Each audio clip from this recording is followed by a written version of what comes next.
So, last night I watched the HBO documentary Montage of Heck about Kurt Cobain. First of all, a quick review of the documentary. I'll say that it was interesting, but I did get this feeling like the director was trying to use Kurt Cobain's death as a vehicle to propel him to notoriety with this documentary. And I'm sure people will notice it, and, it isn't done poorly, but I felt like, you know, I don't know. I mean, I guess I understand he wanted to make his mark, and I guess he probably respects the musician, but I always feel a little wary when somebody tries to make a name for themselves on tragedy. So, I don't know. I have mixed feelings about it. Um, Yeah, it was very dark. It was done in a very kind of, try to put you in the headspace of Kurt Cobain. And I wonder if it was as dark as the whole movie made it out to seem. Listen to Nirvana's music, and it's definitely, it's pretty intense, a lot of it. There's definitely a certain cynicism about all of it, I guess. Or I shouldn't say cynicism. It's very beautiful in a lot of ways. I love it. Nirvana was my generation. They were, to me, the last great rock and roll stars out there, really. Um, along with Pearl Jam, Soundgarden, and a lot of those grungy bands from the '90s. Alice in Chains, love all those bands. Um, and it's that stuff's generally even it's weird that I would like it because it's pretty hardcore, but maybe it taps into my darker side, and I guess that's kind of why I wanted to talk about this because I wanted to sort of, if anyone didn't have an idea about why Kurt Cobain killed himself, I think I have my own perspective that comes from a somewhat similar place. Because you see, on the inside, Kurt Cobain was kind of a loser. Not because he was really a loser. He was a musical. Some people might say genius. I don't know if you can call people who are great at writing rock songs musical geniuses, but certainly he was an incredible talent. And I have a lot of respect for what he did.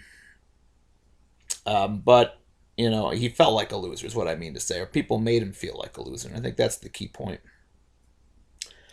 He wasn't really a loser, but people made him feel like a loser for a long time, for a long part of his life. His parents didn't like his rebellious attitude, and they ended up divorcing. Maybe that was a big part, probably what formed his rebellious attitude, I'm sure. Sort of like when things start going wrong for you in life, you think, why does God have this in for me? And I feel like, in some ways it can help you to be a stronger person, but in other ways it hurts you. I think divorce is tough on kids. I think kids have an easier time adapting and moving on when their parents die than when they get divorced because there's a lot of kind of when somebody dies, a lot of times it's not necessarily I don't know. I mean, death, it depends on how the parent dies too, but the point is it was probably traumatic for Kurt to deal with his parents' divorce when he was young. I have some family who've dealt with divorce, and they're similarly disturbed by the whole situation, I believe. Um, I know a lot of you probably have, since the divorce rate is so high. And I think that, for someone who's a child of divorced parents, it's kind of like the first real dream that you have in life that you can, find someone and be with them, forever, the perfect love gets shattered right before your eyes. You see the conflict and you see the end of the dream, and it's kind of like a rude awakening as a child because it's like, is this what life is like? I mean, things don't always work out. It's another reminder that life sometimes can be cruel and disappointing. So it's tougher to deal with that when you're a child, I think. And he dealt with that as a child, and it wasn't just that either. Like me, he was sort of cast out from the popular social groups. He was too scrawny. I'm sure he must have had girls that were interested in him because he was a good-looking guy, but there's a lot of pressure as a kid growing up to, especially in in grade school, junior high school, and high schools when there's a lot of who's stronger, who's faster, who's the best athlete, because when you're in school that matters. That's what makes for popularity. It kind of goes back to people's inner animal instincts, is to treat people who are in shape with respect, can do great physical feats with respect, and especially people who don't conform. That's the other part of it. He didn't want to conform to the rest of his high school, and that was probably because maybe he resented them for not experiencing the same things that he had to experience. I'm sure a lot of them did experience their parents divorcing, but um, I don't know. I guess he felt like he intuitively knew from, he just seemed like a rebel from a young age, and he kind of intuitively knew that society has a lot of bad values built into it, and people get indoctrinated to think in bad ways and judgmental ways and ways that don't show empathy for your fellow man, and treat people like commodities, to perform the functions of making money. I think a lot of kids see that when they're young in school, and a lot of kids react against it. Usually artistic types. Artistic types, I think, tend to think more out of the box. They don't like to be kind of forced to mold to a certain, upright, good Mister, go to work 9 to 5 kind of, the good employee. Artistic types want to change things. They want to make their mark on society. They want to show people how things could be better, I guess, or at least be creative, come up with ways that things could be better. And a lot of times they do that through their art. Their art is a way for them to personally express how they feel the world could be a better place. Usually behind art there's some kind of rebellion a lot of times, or there's some kind of angst or some kind of disappointment with the way things are. And I wish I knew what it was like to have his kind of talent when it comes to that. I try to make art, and my art is nowhere near as, will never be anywhere near as beloved as Kurt Cobain's was. And, for that, he was lucky. And I think he knew as much. He knew he was as good as he was, and that he had, he understood what he achieved. But, he just felt rejected, I think, because he was scrawny, because he didn't think like other kids. He was a nonconformist. He was wanting to break out of the box, and he didn't like the way, everyone sort of fell into the mold, sort of conformed, sort of, pretended to be a certain way to get ahead in life in this sort of standard 9 to 5 kind of way. And so he felt rejected at every stage of his life. He felt rejected, and his parents didn't want him to. So, they thought he was too much to handle. He was too rebellious. He was too, and he had ADHD, I think, so he was hyperactive. And his parents didn't want him living with them because he was a huge handful to deal with, and he didn't make a lot of friends early on. Although eventually, to his credit, he fell in with the punk movement. But the punk movement, I think, really, sort of crystallized his need to be an artist. The punk movement, I think, sort of gave him the idea, look, the mainstream is crap. It sort of emphasized what he already had in his head about nonconformism and his anger at society for being so phony and trying to fit into certain boxes. And I think the punk rock scene was really an embodiment of that attitude. Let's not fit into the, fuck you, I'm not going to do what you want me to do. It's kind of a rebellion against the man, another rebellion against the man. It's been going on in different forms for years, the grunge scene was one of the rebellions. The punk scene was another rebellion. Classic rock was a rebellion back in the day when it was just rock. Even metal was a rebellion from rock music. Everything was a rebellion from everything else, kind of. At least in the musical world, except for the corporate shit. There's a lot of corporate music still being made. A lot of disco was not really rebellion. A lot of the soul hits weren't rebellion, except for like Marvin Gaye. What's going on? That was a rebellious song, but Basically, anything that's commercial, doesn't challenge the status quo, acts as if, oh, well, the only thing that's important is making money and getting ahead in life. That kind of music, um, you know, is not made by real artists, I guess is what I'd say, or it's made by a different kind of artist that doesn't feel as passionately as somebody who thinks that they can do better or we can do better. Anyway, um, so that the punk movement, I think, brought that out in him as sort of his, Rage Against the Machine kind of, obviously not literally the band, but that kind of mentality. And he had a lot of success, and I think it was rough because when he had a lot of success, even though he was firmly in the punk ethos of screw the mainstream shit, he became the mainstream shit when because his genius was, or I don't want to say genius again, his talent was so great that that he broke through with a nonconformist attitude to the mainstream. Now that's a hard thing to do. You got to have a lot of talent to convince people that are listening to one kind of music that your underground music is where it's at. So, I think he got probably a lot of that from the Beatles. Actually, I think that was really the crossover point. He was a huge Beatles lover, and everyone, at least a lot of people like pop. So I think he kind of drew from the pop elements of the Beatles and threw it in with the harder core stuff from the punk scene, and really made a new hybrid that was went down easier than your standard punk music, but still had a lot of edge to it. And it depends on the song. Some songs, the ones that became hits were the less kind of standard punk sounding songs, and more of the Beatles influence songs, I believe. They said actually during All Apologies he was listening to Norwegian Wood on constant repeat. I thought that was interesting. And the songs that were radio hits tended to be more on the melodic side, a little less kind of hard strumming and screaming and those kinds of things.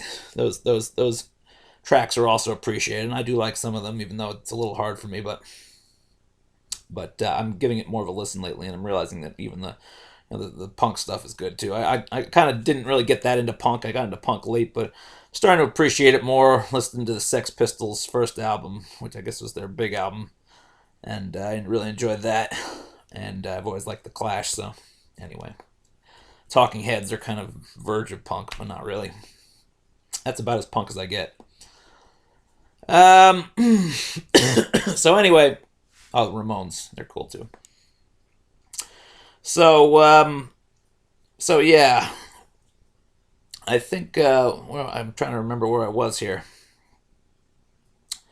So basically, he became mainstream, and I think on some level he felt vindicated because he knew how great he was, and he sort of made a name for the music that he loved, and as an artist, I think he wanted people to hear what he had to say, and he said he wanted to be successful on it, but I don't think he realized that being successful wasn't going to change people. I think he kind of resented the fact that grunge, or the subculture, sort of became the conformist thing all over again. I don't know what he was expecting. He had to have known that if he was going to be successful, that it would become the thing that the cool kids would listen to. But I don't know. Maybe he thought that it would just be popular amongst punk people, and I don't really know what he was expecting. That's sort of one of the tough things to understand, is what he thought was going to happen. If he wanted to be famous so bad, why was he surprised when it became the thing for the cool kids to listen to? So anyway, it did become a thing for the cool kids to listen to, and I think in the end, he didn't like the reaction to it. A lot of people, once you've been outcast and rejected from groups, if you hear any kind of criticism, you tend to get more sensitive about it and react a lot quicker. And he was extremely sensitive to any criticism in the press.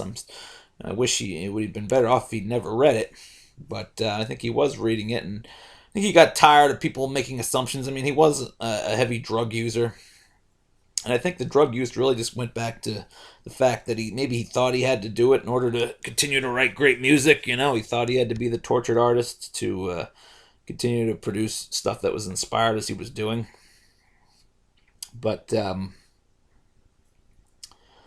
I guess in the end, I think the reason why he ended his life is because he wanted to do it as an artistic statement, and as the final. Maybe I think he thought that if he ended his life, it would get through to people about his suffering more than anything else. And I think that's what artists are trying to do a lot of the time, or those that are tortured artists are trying to get through to the world, how much suffering they've gone through at the hands of the world, and try to teach people a lesson. Like when people commit suicide, they leave letters that sort of say, if only things were like this, or only things were like that, this is my statement about the world, and now this is why I'm leaving and I'm out.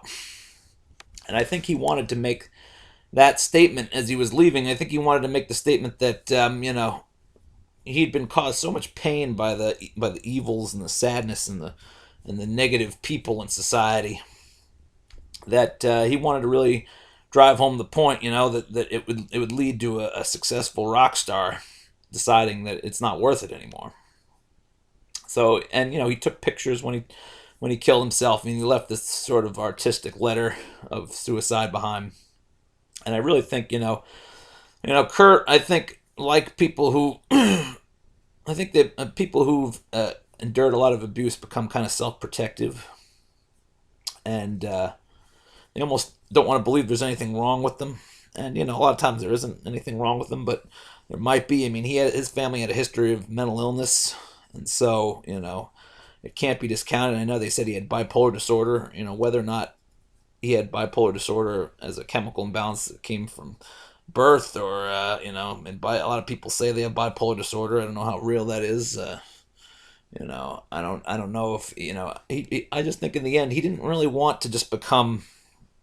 I think he killed himself for two reasons. One, as an artistic statement, to show the world, how much he'd suffered, and sort of try to be a lesson to the world, and how not to treat people when they're young. And two, because I think he was 27, he was getting towards 30, and I think he was realizing that he was going to have to endure a lot of criticism and negative talk about him as he got older. He said in his letter, "Don't forget, it's better to burn out than to fade away slowly."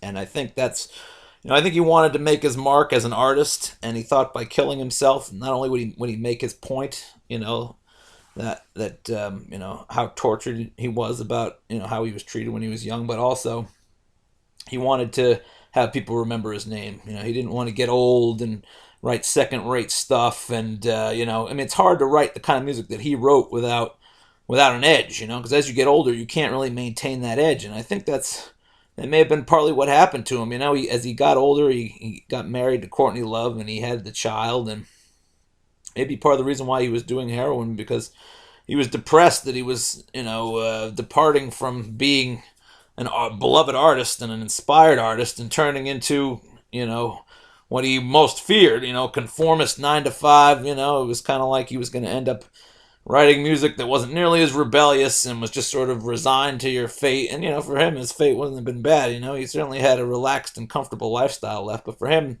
there was no passion in it. It was just sort of watching yourself slowly fade away, getting older, becoming less relevant. He could have had success with a few more albums, but I think he thought that it would never be as good as it was with In Utero. I think he thought he wrote his finest material. And, for a lot of artists, when you turn about 27, that's about your finest material. Really, a lot of people write great things in their 30s.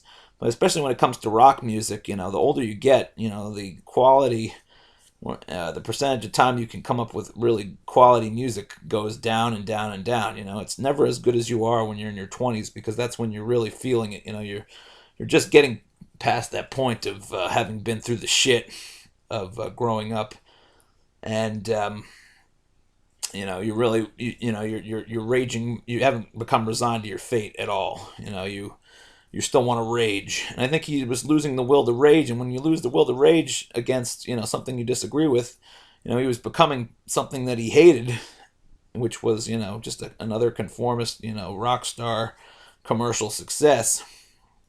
And he resented that he didn't want to turn it, allow his artistry to die. And I think he felt like his artistry was dying, and that's why he wrote in his letter, "I just don't have the passion anymore. There's nothing else for me to write. There's nothing else for me to say. If I kill myself now, I've said my ultimate piece, and that's that. So, and it's hard to watch yourself grow old. So, sometimes I wish I died in my 20s because it only gets worse from here on out. But there are still good things, and I guess he forgot that, or had different priorities. I think it's a shame that he had to die. Um, he sounded like he was, you know, a, a complex individual, but I appreciate the music he made, and I hope that wherever he is, if he's anywhere, that it's not burning torturous hell or anything. Because yeah, I think deep down, I think he had a good soul.